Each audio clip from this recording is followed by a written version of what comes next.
దేవుని పరిశుద్ధమైన నామానికి వందనాలు చెల్లిస్తున్నాం. నేటి ఉదయకాలం మీకు అందరికీ ప్రభువైన యేసు క్రీస్తు నామములో శుభములు వందనాలు తెలియజేస్తున్నాను. చిన్న ప్రార్థన చేసుకొని మన లైవ్లో కొద్ది నిమిషాలు దేవుని యొక్క మాటలు విందాం. ప్రేమ నమ్మకం కలిగిన మా యేసు క్రీస్తు ప్రభువా, పరిశుద్ధుడా, మీ శ్రేష్టమైన నామానికి వందనాలు చెల్లిస్తున్నాం. ఈ ఉదయకాల సమయంలో నీ పరిశుద్ధ సన్నిధిలో నా తండ్రి కొద్ది నిమిషములు నీ మాటలు ధ్యానించాలని ఆశపడుతుండగా మాతో మీరు మాట్లాడండి. మీ స్వరమును మాకు వినిపించండి. వాక్యములో ఉంటున్న లోతైన మర్మములతో మమ్మల్ని అందరినీ దీవించమని ఈ సమయమును మీకే అప్పగిస్తున్నాం. ప్రభా, మీ నామనికి మహిమ ప్రభావం తెచ్చుకోండి. యేసు నామమును అడుగుతున్నాడు తండ్రి, ఆమేన్. నేటి దైవ ధ్యానాంశము, దేవుడు మానవుని దర్శించుటకు వాడు ఏ పాటివాడు. దేవుడు మానవుని దర్శించుటకు వాడు ఏ పాటివాడే అనే అంశమును మనము ధ్యానించుకుందాం. కీర్తన గ్రంథము 8వ అధ్యాయము 4వ వచనం చూసినట్లయితే, నీవు మనుష్యుని జ్ఞాపకము చేసుకున్నటకు వాడు ఏ పాటివాడు. నీవు నరపుత్రుని దర్శించుటకు వాడు ఏ పాటివాడు అని దేవుని యొక్క మాటలు మనకు సెలవిస్తున్నాడు. ఇక్కడ ప్రశ్నార్థకమైన మాటలు మనకు కనబడుతున్నాయి. 2 మాటలు ఈ వచనంలో. మొదటిగా, నీవు మనుష్యుని జ్ఞాపకము చేసుకున్నటకు వాడు ఏ పాటివాడు. రెండవ ప్రశ్న, నీవు నరపుత్రుని దర్శించుటకు వాడు ఏ పాటివాడు. జ్ఞాపకము చేసుకున్నటకు, రెండవదిగా దర్శించుటకు. జ్ఞాపకము అనగా ఏదైనా ఒక వ్యక్తిని మనము గుర్తు తెచ్చుకొని, అంటే వారి యొక్క జీవితంలో వారితో మనకు గల సహవాసాన్ని, వారితో మనకు గల సంబంధాన్ని, బాంధవ్యాన్ని మనము జ్ఞాపకము చేసుకునేదాన్ని, లేదా వారి గురించి మనము ఆలోచన చేసేదాన్ని జ్ఞాపకము అంటాము. రెండవదిగా దర్శించడం అనగా మనకు తెలిసిన వ్యక్తిని, లేదా మనము కలవాలనుకున్న వ్యక్తిని మనము నేరుగా వెళ్ళి అతనితో మాట్లాడడము, లేదా అతన్ని కలవడము, వారి ఇంటికి వెళ్ళడము, లేదా అతన్ని దగ్గరకు వెళ్ళి అతనితో ఆత్మీయంగా లేదా హృదయపూర్వకముగా మనము మాట్లాడవలసిన మాటలు మాట్లాడేదాన్ని దర్శించడం అంటారు. అనగా ఈ 2 పదములు మనకు 2 ప్రశ్నార్థకములుగా మనకు కనబడుతుంటున్నాయి. ఇక్కడ దేవుడైన యెహోవా లేదా దేవుడు మానవుని జ్ఞాపకము చేసుకుంటున్నాడు, రెండవదిగా దర్శిస్తూ ఉన్నాడు. ఇక్కడ కీర్తనకారుని యొక్క ఉద్దేశం ఏంటంటే, కీర్తనకారుడైన దావీదు ఆయన చక్కటి మాట్లాడుతున్నాడయ్యా, నీవు మనుష్యుణ్ణి జ్ఞాపకము చేసుకున్నటకు వాడు ఏ పాటివాడు. నీవు వాని దర్శించుటకు, నీవు మానవుని దర్శించుటకు వాడు ఏ పాటివాడు అని తన యొక్క భాషలో ఆయన మాట్లాడుతూ ఉన్నాడు. లేదా తన యొక్క ఆలోచనను దేవుని సన్నిధిలో తను తాను తగ్గించుకొని దేవుని సన్నిధిలో విజ్ఞాపన చేస్తున్నట్టుగా మనం చూస్తుంటున్నాం. ఇక్కడ పరిశుద్ధుడు దేవుడు, పాపి మానవుడు, ఈ ఇద్దరి యొక్క ఆలోచనలు చూసినప్పుడు పరిశుద్ధుడైన దేవుడు, పాపి అయిన మానవుడు. మనిషి తనను తాను నిర్మించి పోషించి జీవింపజేస్తున్న సర్వోన్నతుని ఎదుట తనను తాను పరీక్షించుకుంటున్నాడు. తనను సృష్టించి, తనను నిర్మించి, పోషించి, తనను కాపాడుతూ సంరక్షిస్తూ ఎలాంటి కష్టములు, శ్రమలు, ఇబ్బందులు రాకుండా తనను పోషించే దేవుని ఎదుట తనను తాను ఇక్కడ పరీక్షించుకుంటున్నాడు. దేవుని సన్నిధిలో బేరీజు వేసుకుంటున్నాడు. ఒక రకంగా తన యొక్క స్థితిని తాను గుర్తించగలగడమే ఈ యొక్క గుర్తింపు. పాపి పశ్చాత్తాప హృదయములో ఒక నిరంతర పోరాటం. ఇక్కడ ఈ కీర్తనకారుని యొక్క వ్యక్తిగత జీవితాన్ని దీనికి ఆయన యొక్క అనువదించుకుంటూ, ఆయన యొక్క పశ్చాత్తాప హృదయముతో ప్రభు సన్నిధిలో ఉండి తన యొక్క స్థితి ఏ విధముగా ఉండేది, గతములో తన జీవితము ఏ విధముగా ఉంది, ప్రస్తుత జీవితం ఏ విధంగా ఉంది, రాబోయే జీవితం ఏ విధంగా ఉందని తనను గూర్చి తాను బేరీజు వేసుకుంటున్నాడు. ఒక అంచనా వేసుకుంటూ ప్రభు సన్నిధిలో పశ్చాత్తాప హృదయముతో, యథార్థమైన హృదయముతో ప్రభు సన్నిధిలో కూర్చొని ఈ ప్రార్థన చేస్తున్నట్టుగా మనం చూస్తుంటున్నాం. పరిశుద్ధతను చేరుకోవాలనే ఆశయముతో ప్రభు సన్నిధిలో ఆరాటముతో ఈ మార్గములోనే భక్తుడు ఇక్కడ సెలవిస్తున్నట్టుగా మనం చూస్తున్నాం. గొర్రెల కాపరి అయిన లేదా రాజైన దావీదు యొక్క జీవన శైలి లేదా పశ్చాత్తాపము ఒక భాగమైపోయినట్టుగా మనం చూస్తుంటున్నాం. ఒకనాడు ఆయన ఏ స్థితిలో నుండి ఏ స్థితిలోనికి వెళ్ళినాడో, అర్హత లేని స్థితిలో నుండి ఏ విధముగా అందలమెక్కాడో, సింహాసనాన్ని చూడడానికి అర్హత లేని స్థితిలో ఉన్న ఈ దావీదు సింహాసనాసీనుడుగా చేయబడినాడు. ఇది కేవలము దేవుని యొక్క పని మాత్రమే. ఆయన మానవుని లేదా ఈ మనిషిని జ్ఞాపకము చేసుకోవడం ద్వారానే యెషయి కుమారులలో కనిష్ఠుడుగా ఉన్న ఈ యొక్క దావీదు గొర్రెల దొడ్డిలో లేదా అరణ్యములో, లోయలలో, అడవిలో ఏకాంతంగా తిరుగుతూ ఈ యొక్క పశుప్రాయుడుగా ఒక కాపరిగా తన యొక్క కాపరత్వ పరిచర్యను లేదా కాపరత్వ ధర్మాన్ని ఆయన పాటిస్తూ ఉండగా, మనుషులకు దూరముగా, సమాజానికి దూరముగా తన యొక్క గొర్రెలను మేపుకుంటూ పొలములలో ఆయన మేపుకుంటున్న ఈ సమయంలో దేవుడు అతన్ని జ్ఞాపకము చేసుకున్నట్టుగా మనం చూస్తున్నాం. పరిశుద్ధాత్మ దేవుడు, తండ్రి అయిన దేవుడు, కుమారుడు పరిశుద్ధాత్ముడైన దేవుడు దావీదును జ్ఞాపకము చేసుకొని దావీదు యొక్క జీవితంలో ఒక గొప్ప ఆశీర్వాదాన్ని అతనికి అనుగ్రహించినట్టుగా మనం చూస్తున్నాం. అందుకే తన యొక్క స్థితిని, పూర్వస్థితిని జ్ఞాపకము చేసుకుంటున్నాడు. ఇది చాలా అవసరం. చాలా మంది వారి యొక్క పూర్వస్థితిని మర్చిపోతూ ఉంటారు. మనము మన పూర్వస్థితిని మర్చిపోతాం. ఒకప్పుడు దేవుడు మనల్ని ఎన్నిక చేయకముందు, లేదా దేవుడు నిన్ను నన్ను పిలవకముందు, తన పరిచర్యలో నిలబెట్టుకోకముందు, మనకు ఉద్యోగము ఇవ్వకముందు, మనకు వ్యాపారంలో లాభవృద్ధి కలిగించకముందు, లేదా మన జీవితాల్లో ఆశీర్వాదములకు మనము వారసులము కాకముందు మన పూర్వస్థితి ఏ విధముగా ఉండేది? మనుషులు ఎవరు మనల్ని గుర్తించలేని స్థితిలో ఉండేవారు. అనగా ఎవరు కూడా ఒక రికగ్నైజ్ అనేది మన జీవితంలో లేకుండా పోయింది. ఒక సాధారణ మధ్యతరగతి లేదా సాధారణ ఒక పేద కుటుంబాల్లో నుండి వచ్చిన వారు చాలా మంది ఉన్నట్టుగా చూస్తుంటున్నాం.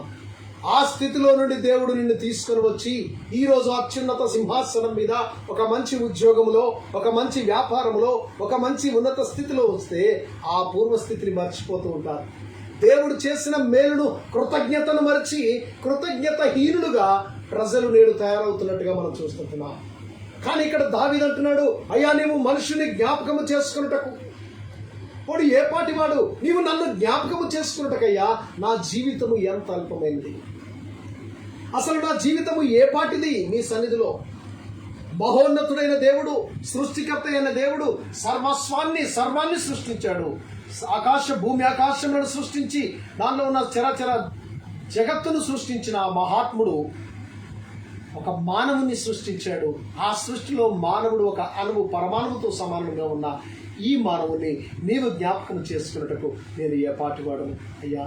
నీ జ్ఞానమునకు నేను అంత చిక్కని వాడను. ఎంతో కొంచెము, ఒక చిన్న పులి స్టాప్గా ఉన్న నా జీవితాన్ని, ఒక చుక్కగా ఉన్న నా జీవితాన్ని ప్రభా నీవు జ్ఞాపకం చేసుకుంటున్నావని అతడు జ్ఞాపకం చేసుకుంటున్నాడు. ప్రియ స్నేహితులారా, పూర్వస్థితిని మనము జ్ఞాపకం ఏ స్థితి నుంచి నీవు పిలువబడినావో, ఏ స్థితిలో ఉండగా దేవుడు నిన్ను అత్యున్నతంగా ఆశీర్వదించినాడో ఆ స్థితిని జ్ఞాపకం చేసుకొని ప్రభు సన్నిధిలో నిన్ను నీవు తగ్గించుకొని ఎన్నడైనా దేవునికి ప్రార్థించామా? ఎన్నడైనా ప్రభు సన్నిధిలో కూర్చొని, ప్రభా ఒకప్పుడు నీవు నన్ను దీవించకపోతే, నీవు నన్ను పిలవకపోతే, నీవు నాకు ఈ ఉద్యోగం ఇవ్వకపోతే నా బ్రతుకు ఏ విధంగా ఉండేది? నా తోటి వారు ఈరోజు ఏ స్థితిలో ఉన్నారు?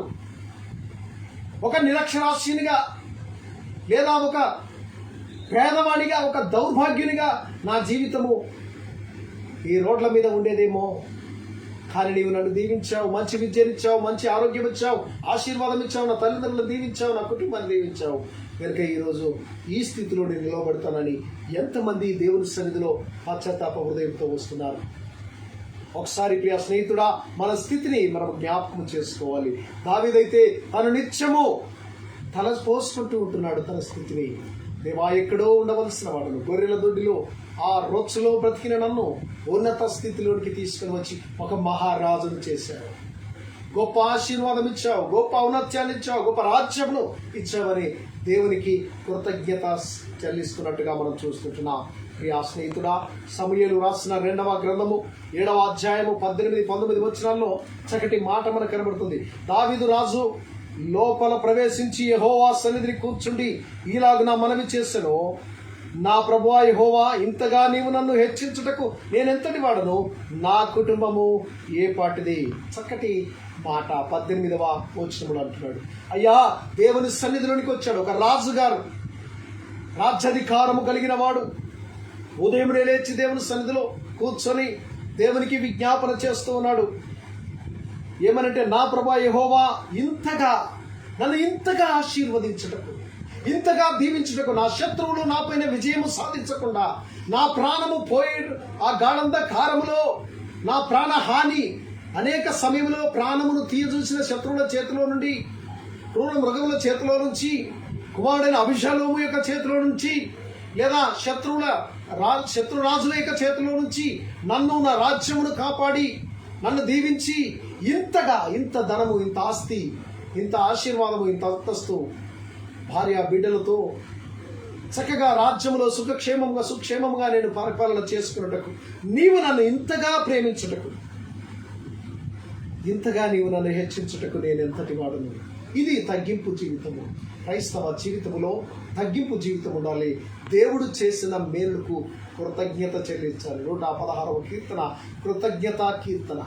ఆ కీర్తనలో చాలా మార్లు అంటాడు, ప్రభా ఏమిచ్చి నీకు ఈ రుణం తీర్చుకోగలను?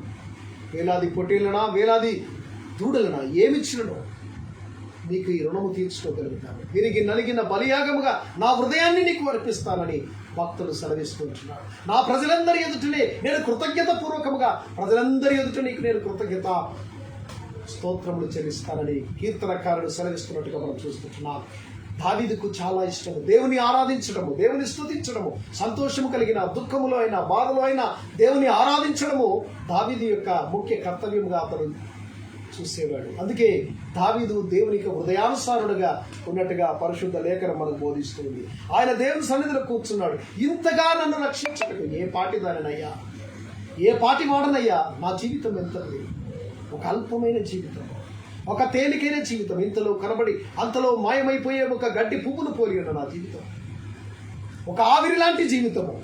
ఈ ఆవిరి లాంటి జీవితాన్ని ప్రభు ఎందుకు నీవు నన్ను ఇంతగా ప్రేమించావు? 19వ వచనంలో అంటాడు, ఇంత హెచ్చుగా చేసిన అంతయు నీ దృష్టికి కొంచెమై మానవుల పద్ధతిని బట్టి బహుకాలము జరిగిన తర్వాత నీ దాసుడునైనా నా సంతానమును కలగబోవు దానిని గూర్చి నీవు సెలవిచ్చి ఉన్నావు. యెహోవా నా ప్రభువా, దావీదు అను నేను ఇక నీతో ఏమి చెప్పుకోవాలి ప్రభా? ఇంతగా హెచ్చించుటకు నా కుటుంబము ఏ పాటిది? నా కుటుంబము అల్పమైనది, ఎక్కడో కడసారి వాడిగా ఎక్కడో ఉండవలసిన వాడను నేను. కానీ దేవుడు నీ కృపలో నన్ను బాగా జ్ఞాపకం చేసుకున్నావు, నీ ఆశీర్వాదంలో నిలబెట్టావు, రాజరిక స్థితిలో ఒక రాజ్యాన్ని నాకు అప్పగించావు, ఒక సింహాసనాన్ని ఇచ్చావు, నా కుటుంబాన్ని, నా పిల్లలను దీవించావు, నా సంతానాన్ని ఆశీర్వదించినావు. నా సంతానములో నుంచి ఒక ఉన్నత స్థితిని, నా సంతానాన్ని ఒక మంచి ఆశీర్వాదకరంగా ఉంచడానికి నీవు సిద్ధపడుతుంటున్నావు. కలగబోవు దాన్ని గూర్చి నీవు సెలవిచ్చి ఉన్నావు. నా సంతానములకు కలగబోవు దాన్ని గూర్చి నీవు నాకు సెలవిచ్చి ఉన్నావు. ఇంతకంటే నేను ఏం చేసుకోవాలి ప్రభా అని దేవుని సన్నిధిలో విరిగి నలిగిన హృదయముతో, దుఃఖముతో ప్రభు సన్నిధిలో ప్రార్థించిన దావీదు మనకు కనబడుతున్నట్టుగా మనం చూస్తున్నాం. ప్రియ స్నేహితుడా, నీవు నేను దావీదు వలె ప్రార్థన చేస్తున్నామా? దావీదు వలె మనల్ని మనం తగ్గించుకొని ప్రభు సన్నిధిలో ప్రభు యొక్క నామాన్ని హెచ్చించి, ఇంతగా నన్ను హెచ్చించుటకు లేదా ఇంతగా నన్ను ఈ స్థితిలో ఉంచుటకు నీవే కారణభూతుడవు ప్రభు అని ప్రార్థించే స్థితిలో మనం ఉన్నామా? ఒకసారి ఆలోచన చేయగలం. ఇక్కడ ఈ ప్రశ్న దావీదుకు కాదు, మనకు కూడా కాస్త సకటంగానే అనిపిస్తుంది. పరిశుద్ధుడు, సృష్టికర్త, పోషణకర్త, సర్వోన్నతుడు, సర్వాధికారి అయిన జగద్రక్షకుడు మానవుని జ్ఞాపకం చేసుకోవడమా? ఎంత విచిత్రం! సృష్టిలో అల్పమైన మానవుని జ్ఞాపకం చేసుకుంటున్న దేవుడు నేను ఎపాటి వాడనని సెలవిస్తున్నాను. వానిలో ఏమైనా ప్రత్యేకతలు ఉన్నాయా అని చూస్తే ఏ ప్రత్యేకతలు కూడా లేవు మనిషిలో. ఈ ప్రశ్నలో చూసినప్పుడు ఇక్కడ సరి అయిన కారణం ఎక్కడ కూడా కనిపించినట్టుగా మనం చూస్తుంటాం. యెషయా గ్రంథకర్త 40వ అధ్యాయం 15వ వచనం అంటాడు, జనములు చేద నుండి జారు బిందువుల వంటివి, జనులు త్రాసు మీద ధూళి వంటి వారు, ద్వీపములు గాలికి ఎగురు సూక్ష్మ రేణువుల వలె ఉన్నవి. మనుష్య జీవితము లేదా మన జీవితం, మన ఊపిరి ఎలాంటిదో, మన బ్రతుకు ఎలాంటిదో ఇక్కడ ప్రవక్త అయిన యెషయా ద్వారా దేవుడు సెలవిస్తూ ఉంటున్నాడు. జనములు చేద నుండి జారు బిందువుల వంటివి, మన మనుష్యులు ఒక చేద బిందువులు బావిలో నుంచి నీరు చెందుతూ ఉంటే చేద బావిలో నుంచి వస్తున్న ఒక బిందువు, ఒక నీటి చుక్క కింద పడినంత ఆ నీటి చుక్కతో సమానులు, జారి పడిన బిందువు లాంటి వారు. అటువంటి స్థితిని అంతలో కనబడి ఇంతలో మాయమైపోయే ఒక ఆవిరి లాంటిదండి. సేద బిందువులా ఉన్న ఈ మానవుని జనులు త్రాసు మీద ధూళి వంటి వారు. ఒక త్రాసును పెట్టి అక్కడ త్రాసును తూకము వేయడానికి పెట్టిన త్రాసులో ఏ విధముగానైతే డస్ట్ ఫామ్ అవుతుందో ఆ డస్ట్ లాంటి వారు, అనగా ఒక ధూళి దుమ్ము వంటి వాడు ఒక మానవుడు. ఏదైనా ఒక వస్తువును మనము వాడనప్పుడు వాడకుండా ప్రక్కన పెట్టినట్లయితే దానిపైన లేదా ఉదయకాలం మనము గృహమును శుభ్రము చేసుకోకపోతే ఆ శుభ్రమును చేసుకున్నప్పుడు ఆ డస్ట్ అనేది ఆ గృహములో ఫామ్ అవుతూ ఉంటుంది. ఏదైనా వస్తువు మీద డస్ట్ ఉంటుంది. ఆ దుమ్ము ఎటువంటిదో ఇక్కడ ఈ యొక్క జనములు లేదా ప్రజలు, మానవులు అలాంటి వారని దేవుని యొక్క వాక్యము మనకు సెలవిస్తుంది. ప్రియమైన స్నేహితులారా, మన జీవితంలో ఈ యొక్క త్రాసు మీది ధూళిలాగా మనుషులు ఉన్నారని ఇక్కడ సెలవిస్తూ ఉంటున్నాడు. ద్వీపములు గాలికి ఎగురు సూక్ష్మ రేణుల వలె ఉన్నవి అని మనిషి యొక్క జీవన ప్రమాణాన్ని ఇక్కడ తెలియజేస్తున్నట్టుగా మనం చూస్తుంటున్నాం. ఇక్కడ రెండు రకములైన, ఇక్కడైతే దావీదు ఆంతర్యంలో ఈ ప్రశ్నకు సమాధానం ఉన్నట్టు 8వ కీర్తనలో మనకు కనబడుతూ ఉంది. ఎందుకంటే దీన్ని పరిశీలన చేద్దాం. 2 భాగములుగా ఉన్నట్టుగా మనం చూస్తుంటాం. ఒకటి ఏంటంటే ఆదికాండములో 1వ అధ్యాయము 27వ వచనంలో దేవుడు తన స్వరూపమందు నరుని నిర్మించి సృజించెను, దేవుని స్వరూపమందు వాణ్ణి సృష్టించెను. సృష్టి ఆదిలో లేదా క్రమములో దేవుడు మానవుని సృజించాడు, సర్వ సృష్టిని చేశాడు. సూర్యచంద్ర నక్షత్రములను, ప్రకృతిని, సమస్తాన్ని చేసి మానవుని చేసి దేవుడు ఆయన స్వరూప్యములో, దైవము యొక్క స్వరూప్యములో మానవుని నిర్మించినట్టుగా మనం చూస్తుంటున్నాం. మానవుని మట్టి బొమ్మగా చేసి వానిలో ఆయన ఊపిరిని ఊదినట్టుగా మనం చూస్తుంటున్నాం. నరుడు ఎప్పుడైతే ఆయన యొక్క ఊపిరి ఆ బొమ్మలో, ఆ మట్టి బొమ్మలో ఊదాడో నరుడు జీవాత్మ కలిగి ఒక చలించే జీవిగా, ఒక సంచరించే సంచార జీవిగా, ఒక ప్రాణము కలిగిన వాడిగా మానవుడు ఉన్నట్టుగా మనం చూస్తుంటున్నాం. ఏదేను తోటలో నుంచి నిత్యము దర్శిస్తూ ఏదేను తోటను ఒకటి వేసి ఆ తోటలో మానవుని భద్రంగా కాపాడి అందులో పెట్టి నిత్యము ఉదయ సాయంకాలముల పూట దేవుడు మానవుని దర్శించేవాడు. ఇక్కడ మానవుని దర్శించుటకు వాడు ఏ పాటి వాడు? ఆయన చేసిన సృష్టిలో ఒక చిన్న బొమ్మ, ఒక చిన్న అట్టపెట్ట లాంటి వాడు, ఒక చిన్న స్థితిలో ఉన్న మానవుని చూడాలని దేవుడు ఆశతో ప్రతినిత్యము ఆ ఏదేను తోటకు ప్రతిరోజు వచ్చి వాడితో ముచ్చటించి మాట్లాడి వెళ్ళేవాడు. అనగా దేవుడు మానవుని దర్శించడం, దైవము మానవునితో సాంగత్యము చేయడం, దైవ మానవ సాంగత్యములు ఇక్కడ మనకు కనబడుతున్నట్టుగా మనము చూస్తున్నాం ప్రతి పూట. ఎందుకంటే ఒక కుమారుడు, ఒక తండ్రి తన పిల్లలను ఏ విధముగా ప్రేమిస్తాడో, తన పిల్లల భవిష్యత్తు కొరకు ఏ విధముగా అనేకము సమకూర్చి పెడతాడో ఆ విధముగా పరలోకమందున్న దేవుడు తన ప్రియ కుమారుడు లేదా ఈ మనుషులను తన కుమారులనుగా స్వీకరించాడు. తన బొమ్మను, ఎప్పుడైతే బొమ్మను చేసి మట్టి బొమ్మను తయారు చేసి దాంట్లో జీవవాయువును ఊదాడో, జీవాత్మను ఊదాడో, నరుడు జీవాత్మ అయ్యాడో, వారిని తన కుమారునిగా, తాను ప్రేమించిన కుమారునిగా మానవుని దేవుడు స్వీకరించినట్టుగా మనం చూస్తుంటున్నాం. వానితో ముచ్చటిస్తున్నాడు. వానికి కావలసిన సకల ఐశ్వర్యములు, సకల అభివృద్ధి లేదా సకలమైన సమృద్ధిని అక్కడ అనుగ్రహించినట్టుగా, సకల వసతులను, తల్లిదండ్రులు పిల్లలకు వసతులు ఏ విధముగా అనుగ్రహిస్తారో అట్టి వసతులను దేవుడు సమకూర్చినట్టుగా ఏదైనా వనంలో చూస్తుంటున్నాం. కానీ ఆజ్ఞ వచ్చినప్పుడు ఆజ్ఞను అతిక్రమించి దేవుని యొక్క మాటను పెడచెవిన పెట్టి పాపములో ప్రవేశించినట్టుగా మనం చూస్తుంటున్నాం. దేవుని ఆజ్ఞకు వారు లోబడక అవిధేయతను చూపి సాతాను లేదా శోధకునికి లొంగిపోయి ఆ శోధనలో ప్రవేశించి దేవుడు తినకూడదు అన్న ఆ వృక్ష ఫలమును వారు తిరిగినట్టుగా మనం చూస్తుంటున్నాం. పాపము దైవ మానవ సంబంధాన్ని తెంచినట్టుగా మనం చూస్తుంటున్నాం. అడ్డు గోడగా అక్కడ కలిగినట్టుగా మనం చూస్తుంటున్నాం. దేవుడు కలవరపడ్డాడు. తన బిడ్డను తాను తిరిగి తన స్వరూపంలోనికి మార్చుకోవాలని పడిపోయిన మానవుడు దైవ స్వరూపాన్ని, ఆ స్వభావాన్ని, జీవాత్మను అతడు కోల్పోయినట్టుగా మనం చూస్తుంటున్నాం. తిరిగి అతడు మట్టిగా అతడు చేరడానికి సిద్ధంగా, ఏ మంటి నుండి తీయబడినాడో ఆ మంటికి తిరిగి చేరడానికి మానవుడు తాను ఆ యొక్క దారిని వేసుకున్నట్టుగా మనం చూస్తుంటున్నాం. ఆజ్ఞాతిక్రమం వల్ల మరణము ఆ యొక్క జీవితంలో ప్రవేశించినట్టుగా మనం చూస్తుంటున్నాం. దైవ స్వరూపాన్ని కోల్పోయాడు. దైవ మానవ సంబంధాలు తెగిపోయాయి. వాటి మధ్యలో పాపము అడ్డుగా నిలబడింది. దేవుడు కలవరపడ్డాడు. తన బిడ్డను తాను తిరిగి తన స్వరూపంలోనికి మార్చుకోవాలని తలంచాడు. కానీ మానవ నైజం పాపములోనికే ప్రవేశిస్తూ ఉంది. ఒకసారి నీవు పాపములో ప్రవేశించావంటే మరణము మట్టుకు అది నిన్ను లాగుతూ ఉంటుంది. అందులోనే నీవు దాంట్లో పత్రమైపోతావు. జాగ్రత్త ప్రియ స్నేహితుడా, దేవుని వైపు తిరిగి నీ స్వారూప్యం, తిరిగి కోల్పోయిన స్వారూప్యాన్ని, కోల్పోయిన దైవ స్వారూప్యంలోనికి నీవు మలసబడాలని దేవుడు ఆలోచన చేస్తున్నాడు. తిరిగి మానవులకు ఇవ్వాలని ప్రయత్నించాడు. అందుకే నిత్యము మానవుని జ్ఞాపకం చేసుకుంటున్నాడు. ఎందుకంటే ఆయన నిన్ను అనేక ప్రేమించాడు.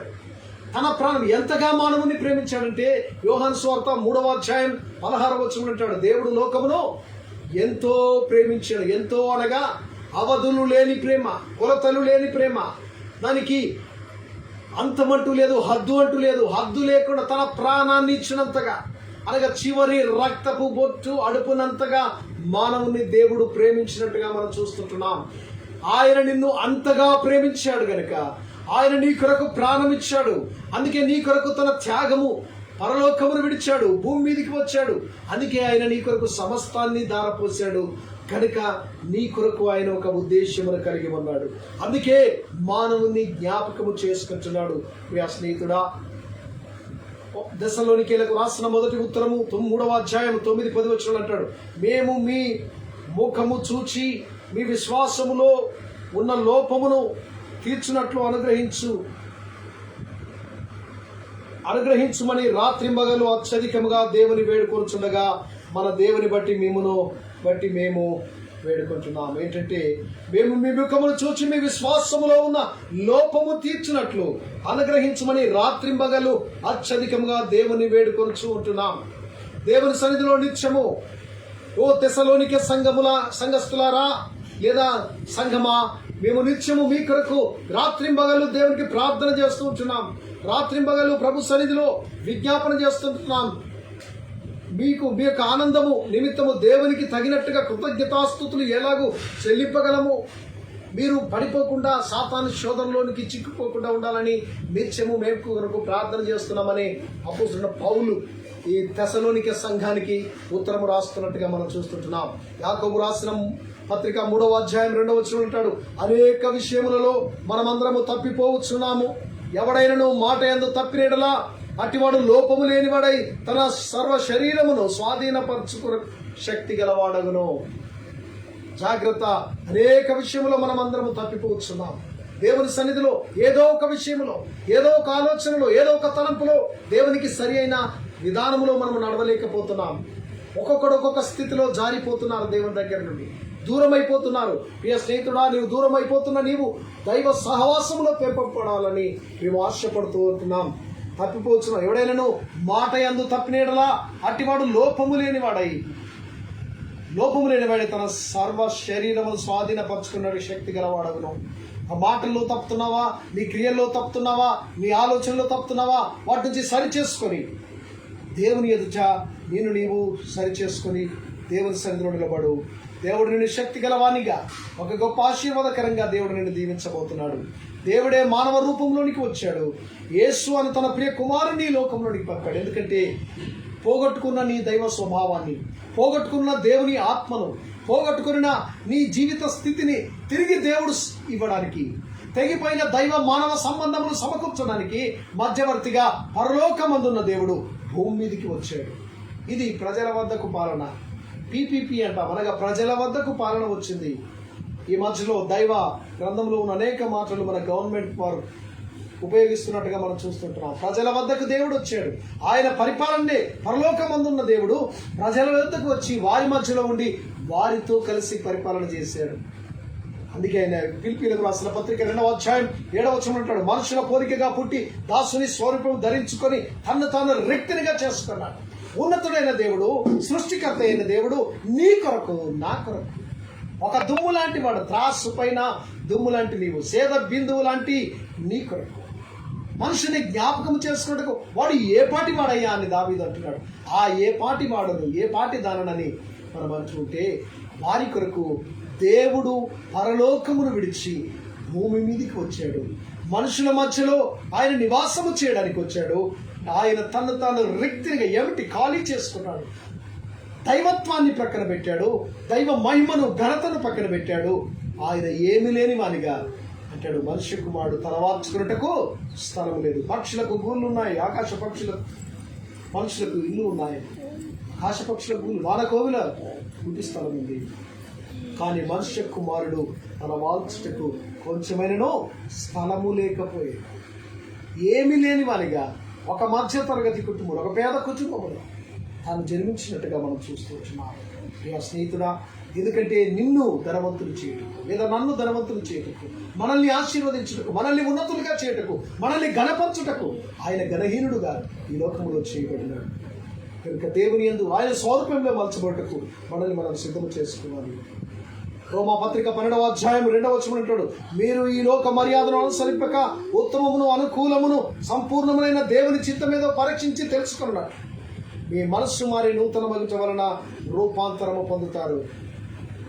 ఈ లోక మర్యాదను అనుసరింపకుండా, ఈ లోక ఆశలను, లోక ఆలోచనలు, లోక పద్ధతులను నీవు విడిచిపెట్టి దైవము నీకు అనుగ్రహించిన ఆ దైవ మార్గములో, ఆ జీవ మార్గములో, ఆ నిత్య మార్గములో నీవు నడుచుకొని అనుకూలమును, సంపూర్ణమైన దేవుని చిత్తమేదో, దేవుడు మన జీవితంలో ఏమి దాచి ఉంచాడో, ఆయన ఏ మేలును దాచాడో ఆయన చిత్తానుసారంగా బ్రతకాలి. నీ చిత్తమైతే అని దేవునితో మనము ప్రార్థించాలి. ప్రభా, నీ చిత్తమైతే నన్ను ఆశీర్వదించు, నీ చిత్తమైతే నన్ను దీవించు, నీ చిత్తమైతే నా బ్రతుకు కాలములో కృపాక్షేమములు నా వెంట వచ్చుటకు నీ సహాయము చేయమని ప్రార్థించేవారుగా ఉండాలి.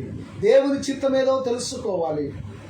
మీ మనస్సు మారి, మనస్సులు మార్చబడాలి. పాత హృదయము, పాత జీవితము, రోత జీవితాన్ని వదులుకొని ప్రభు వైపునకు మనల్ని మనము రూపాంతరం, ఒక నూతన ఉద్దేశము, నూతన జీవితంలోనికి మార్చబడాలి. అప్పుడే దేవుడు మన జీవితంలో తన స్వరూప్యాన్ని తిరిగి నింపుతాడు, తిరిగి తన ముద్రను మన పైన వేస్తాడు. అందుకే ఆయన మనల్ని, నిన్ను నన్ను జ్ఞాపకం చేసుకుంటున్నాడు. ప్రియ స్నేహితుడా, ఆయన సంధికి వచ్చి నీవు కూర్చొని దీన మనస్సు కలిగి ప్రార్థిస్తున్నావా? ప్రార్థిస్తే దేవుడు ఈరోజు నిన్ను అత్యధికంగా ఆశీర్వదించబోతున్నాడు. దేవుడు నిన్ను దీవించడానికి రాబోతున్నాడు. జాగ్రత్త.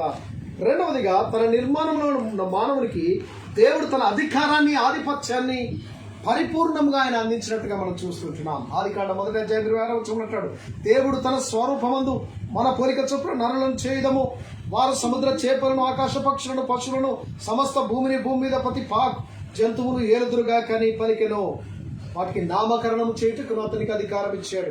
ఇక్కడ మానవుడు ఆధిపత్యాన్ని అనుగ్రహించాడు. తాను మానవుని ప్రేమించాడు, మానవునికి ఆ ఏతేను వనమును ఇచ్చాడు, తోటను సేద్యపరచుటకు అధికారం ఇచ్చాడు. మీరు అదే విధంగా వీటిని ఏలమని సమస్త ఆకాశ పక్షులను, పశువులను, సమస్తమును భూమి మీద ప్రతి జంతువును ఏలుదురుగాక, ఏలికలుగా, రాజులుగా, అధికారులుగా మీరుంటారని దేవుడు ఆధిపత్యాన్ని మానవునికి ఇస్తే, మానవుడు తన ఆధిపత్యాన్ని పోగొట్టుకున్నాడు. అందుకే చూస్తాం, యోహాను సువార్తలో అంటాడు, ఈ లోకాధికారి అనగా సాతాను గురించి మాట్లాడుతూ ఉంటాడు. వాడికి అధికారి కాదు, మనకు కలిగిన అధికారాన్ని, దేవుడిచ్చిన నీ అధికారాన్ని, దేవుడిచ్చిన నీ ఆధిపత్యాన్ని, దేవుడిచ్చిన నీ ఆశీర్వాదాన్ని నువ్వు పోగొట్టుకున్నావు. దేవుని సన్నిధిలో సాతానునికి దొంగిలించాడు. వాడికి నీవు సర్వస్వాన్ని అప్పగించావు. దేవునికి అప్పగించాల్సిన నీవు, దేవుడు నిన్ను ఏలమని అధికారిగా ఉండమంటే నీవు బానిసగా ఉండడానికి ఇష్టపడుతున్నావు, నీవు దౌర్భాగ్యుడిగా ఉండడానికి ఇష్టపడుతున్నావు. ప్రియా స్నేహితుడా, ప్రతి ప్రాణి మానవుని అధికారములకు లోబడి ఉండాలని సింహములతో ఆడుకున్నాడు. పులితో కలిసి అడవి క్రూర మృగములతో, సింహాలతో ఆడుకున్న మానవుడు, పులితో పడుకున్న మానవుడు, ప్రకృతి ఆహ్లాదాన్ని అనుభవించిన మానవుడు, దైవాసక్తికి నేనొక్కడే వారసుని, ఎంత ఆస్తికి, ఈ యొక్క సమస్త సృష్టి స్థిరచర జగత్తుకు నేను వారసుడను అని ఆనందించిన ఈ మానవుడు సృష్టి యావత్తును ప్రేమాధికారములు అనుభవించాడు. అందుకు సాటిన సహాయంగా అవ్వతో జంటను ఏర్పరిచాడు. భూమిని నిండించమన్నాడు, పండించమన్నాడు, సేద్యపరచమన్నాడు. ఇన్ని అధికారములు దేవుడు మానవునికి అందిస్తే వాడు తన అధికారాన్ని, ఆధిపత్యాన్ని వదులుకున్నాడు, పోగొట్టుకున్నాడు. సాతానుడు దొంగిలించాడు. ఎప్పుడైతే దేనితోనైతే మానవుడు సాంగత్యం చేశాడో దానికే భయపడడము ప్రారంభించాడు. అందుకే ఇక్కడ 8వ అధ్యాయం కీర్తనకారుడు అంటున్నాడు, 8వ అధ్యాయం 6వ వచనంలో, నీ చేతి పనుల మీద మానవునికి అధికారం ఇచ్చి ఉన్నావు. అయ్యా, నీవు మానవుని నిర్మించి సమస్తాన్ని వానికిచ్చి నీ చేతి పనుల మీద దేవుడు చేసిన సమస్త సృష్టి పైన ఆధిపత్యాన్ని, అధికారాన్ని వానికి ఇచ్చి ఉన్నావు. అందుకే ఆయన జ్ఞాపకం చేశాడు. ఆజ్ఞను అతిక్రమించి పాపములో పడడం సర్వాధికారాన్ని కోల్పోయినట్టుగా మనం చూస్తుంటున్నాం. అతిక్రమించిన ఆజ్ఞ అతిక్రమానికి అతడు లోనైనప్పుడు నీవు అధికారాన్ని, ఆ యొక్క ఆధిపత్యాన్ని కోల్పోయిన మానవుడుగా తయారయ్యాడు. భూమి మీద తాను ఆడుకొని విడిచిపెట్టిన ఆ సింహము, ఆ చిన్న జంతువులు లేదా క్రూర మృగములతో చూడగానే భయము అనేది అతనికి ప్రారంభమైంది. భూమి మీద తనను ఆడుకొని విడిచిపెట్టిన చిన్న జంతువులను సైతము చూసి భయపడము ప్రారంభించాడు. పాప భయం తన ఉన్నత జీర్ణించుకోకపోయింది. ఎటు చూసినా భయం భయం భయం. ఈరోజు మానవుడి ఉనికే ఒక భయముగా తయారైపోయింది. చిన్న పామును చూస్తే భయం, చిన్న ఎలుగుబంటిని చూస్తే భయం, చిన్న కోతిని చూస్తే భయం, చిన్న పురుగును చూస్తే భయం. ప్రకృతిలో ఏది చూసినా భయమే. భయము మానవుని ఏలుతూ ఉంది. ప్రియ స్నేహితుడా, నీవు ఎలాంటి జీవితాన్ని జీవించావు? ఒక ఉన్నత జీవితాన్ని, ఒక ఆధిపత్యమైన జీవితాన్ని, ఒక అధికారంతో కూడిన జీవితాన్ని దేవుడు నీకు ఇస్తే భయములో బ్రతుకుతున్నావు. ఇంట్లో నుండి బయటకు అడుగు పెట్టాలంటే భయం, ఇంట్లో ఒంటరిగా ఉండాలంటే భయం, ఇంట్లో నీవు ఎవరితో లేనంటే ఎటైనా నడుస్తూ ఉన్నావంటే భయం. ఈ భయం అనే ఈ యొక్క జీవితంలో బ్రతుకుతూ ఉన్నాం. ప్రకృతిని, భూమిని చూసి చరచర జగస్తును చూసి భయపడిపోతున్న ఈ మానవుని ఈ పాపం వాడిని పడిపోతుంది. అధికారాన్ని, ఆధిపత్యాన్ని ఇవ్వాలని తిరిగి అట్టి మానవునికి ఆయన దైవ స్వారూప్యంతో పాటు అధికారాన్ని, ఆశీర్వాదాన్ని, ఆయన యొక్క భయములను పోగొట్టుటకు ఆయన దుడ్డుకర్ర, నీవు గాఢంధకారము లోయలో సంచరించును, నా దుడ్డుకర్ర నా దండము నిన్ను ఆదరించును. 23వ కీర్తన అంటాడు. నీవు అంధకారములోనికి వెళ్తున్నావా? నీవు భయపడవలసిన అవసరం లేదు. నా దుడ్డుకర్ర నా దండము నిన్ను ఆదరిస్తూ ఉంటుంది. ఆ భయములను పోగొట్టి నిత్య ఆనందము, నిత్య సుఖములు, నిత్య జీవితాన్ని దేవుడు ఇవ్వాలని, నీకు కలిగిన భయములు, రోగములు, వ్యాధుల నుంచి నీకు విడుదలనిచ్చి, అధికారమునిచ్చి, తన మహిమనిచ్చి, తన ఘనతనిచ్చి నిన్ను ఘనపరచాలని దేవుడు ఆశపడుతూ వచ్చున్నాడు. అందుకే యెషయా గ్రంథము 65వ అధ్యాయం 25వ వచనంలో చక్కటి మాట మనకు సెలవిస్తుంటాడు. తోడేలను గొర్రెలను కూడి మేయును, సింహము ఎద్దు వలె గడ్డి తిన్ను, సర్పం మన్ను ఆహారమగును, నా పరిశుద్ధ పర్వతములలో అవి హాని అయినను నాశనమైనను చేయకుండాను అని యెహోవా సెలవిచ్చుచున్నాడు. తిరిగి పురాతన జీవితము లేదా మానవుని యొక్క జీవితములో భయములు తొలగిపోయి తోడేళ్ళు గొర్రె పిల్లలను కలిసి మేయును. తోడేలు గొర్రె పిల్ల కలిసి ఉంటాయా? ఉండవు. గొర్రె పిల్ల కనబడిందంటే తోడేలు వెంటబడి చంపేసే కాలం ఇది.